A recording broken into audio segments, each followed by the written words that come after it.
So, it's that time of year again where I say that I'm gonna put out a bunch of content before Christmas and then I manage to fail somehow. But it wouldn't be December if I didn't try, right? As you may know, if you're like an OG watcher, when I was in high school, I successfully did the 12 vlogs of Christmas, which was a thing that I did before Vlogmas was like a thing that all the people did. And then the last 2 years I've tried to do it again, but it falls like in the middle of finals and traveling and working every day because I work in retail because my life is the worst. But I thought, hey, let's do it again and maybe fail for like a third time. So, to make it not any easier on myself, I don't know why this was a thought, I'm gonna have 12 videos, but between my two channels. So, it might be half and half. It might be like 3/4 on one, a quarter on the other. I don't really know. I'm just gonna do what I feel like I want to do. So we're gonna start here, but make sure you subscribe to my other channel, which is like frilly, girly stuff, because I will have stuff over there as well. But I thought I would start here, roll it out, and start by talking about Christmas and Netflix, because I feel like I do this video every single year. I thought I would be nice to my fellow Canadians because we have shitty Canadian Netflix, which is getting better, but it's still not as prime as American Netflix. But I thought I would go through, look at my favorite Christmas movies, holiday films that are offered, and let you know. So if you are also Canadian and you want to like kill 14 hours of your time, you can watch all of these. Number one classic, How the Grinch Stole Christmas. This is in my top 5 favorite movies of all time. Not just holiday films, all time. I have 2 copies of it. I don't know why, but like I have 2 copies of the live action one, and then I also, for some reason, really aggressively wanted the cartoon one for Christmas one year and made my mom find it. So, really like this movie. Another OG that is on there that I didn't know was on there until I looked this year was Frosty the Snowman, which now that you think about it as an adult is like kind of messed up.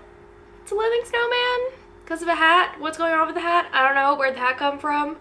Some chest. Weird, but a classic. 2 that are like less classic-y, but still some of my faves. One is Christmas with the Cranks. I don't know what it is. This is one of the like ones that we owned on DVD for forever. But like, if I ever just like want to sit down, chill, watch a Christmas film, have some good feelings, this one is it. And this one, relatively new, so like I don't relate as a child, but I could see how people could relate, and it's adorable.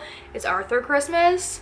It is so cute. I hadn't seen it till like 2 years ago when they put it on Netflix, but now it's like a fave. It's just like so adorable. Not actually a Christmas movie, and I say this because Tim Burton did an interview and everyone was like, is this a Halloween movie or Christmas movies? And he was like, frick you guys, it's definitely a Halloween movie, but Night Before Christmas. I had to throw it in there because like Disney, Tim Burton is so good.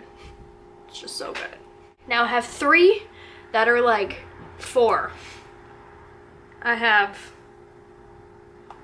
can I count? 4. I have 4 that are like bad Netflix movies that are also kind of entertaining. 1, this one is like terrible and very obviously sponsored by the Red Cross, which I don't support. Wait, no, not the Red Cross. What's the other one? The Salvation Army, which I don't support because they hate all the gay people because America, religion, it's fine. There's a movie called Silver Bells, and it's one of those like bad acting, like dad is ignoring his son who like loves church. Like, it's so ridiculous, but it has like so many like feel-good classic moments. I feel like I might have talked about this last year. If you can like deal with like religious bullshit, look it up. There's some feel-good moments underneath the whole like this was clearly sponsored by the Salvation Army. The second like bad Netflix one, which is the epitome of terrible bad acting, is called Dear Santa. It is the oh so classic storyline of like rich girl who's like in her mid-20s, whose parents pay for everything, and then they're like, we're gonna cut you off because you spent $40,000 on purses, and she's like, oh no, I need to find a husband to prove to my parents. And then she like finds this kid's letter, and then it like wants a new mom, so then she like essentially stalks the father of this little girl who wrote this letter to Santa.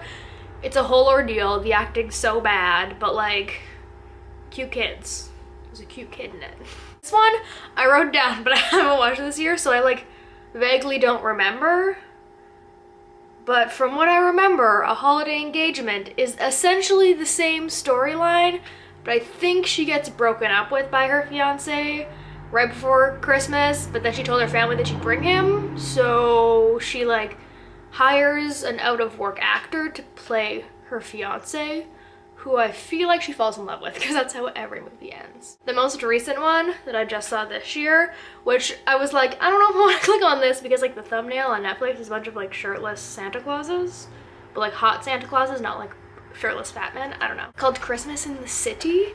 It's like, I was watching it while I was half asleep, so this is like the worst synopsis ever, but there's like a girl who has a child, and then her dad has a corner store in a small town that's going out of business, so then she like has to get a real job to support the store, but then like this like crazy tyrant comes in to like save this department store that she works at with like in a bigger city, but then she's like taking away the true meaning of Christmas, because that's what every film's about. But a 10 out of 10, also a cute child, highly recommend. So there you have it. That is my array of Canadian Christmas Netflix films. Canadian Netflix Christmas films. I don't know, there's some order in there. I will list titles down below. Maybe I'll like throw out an IMDb if I'm feeling fancy. As I said, subscribe because I'm gonna try to be on the internet more this month. My camera died literally as I was saying the last sentence. So, to wrap this up, thank you for watching. Links to everything will be down there, and I will see you soon. Bye.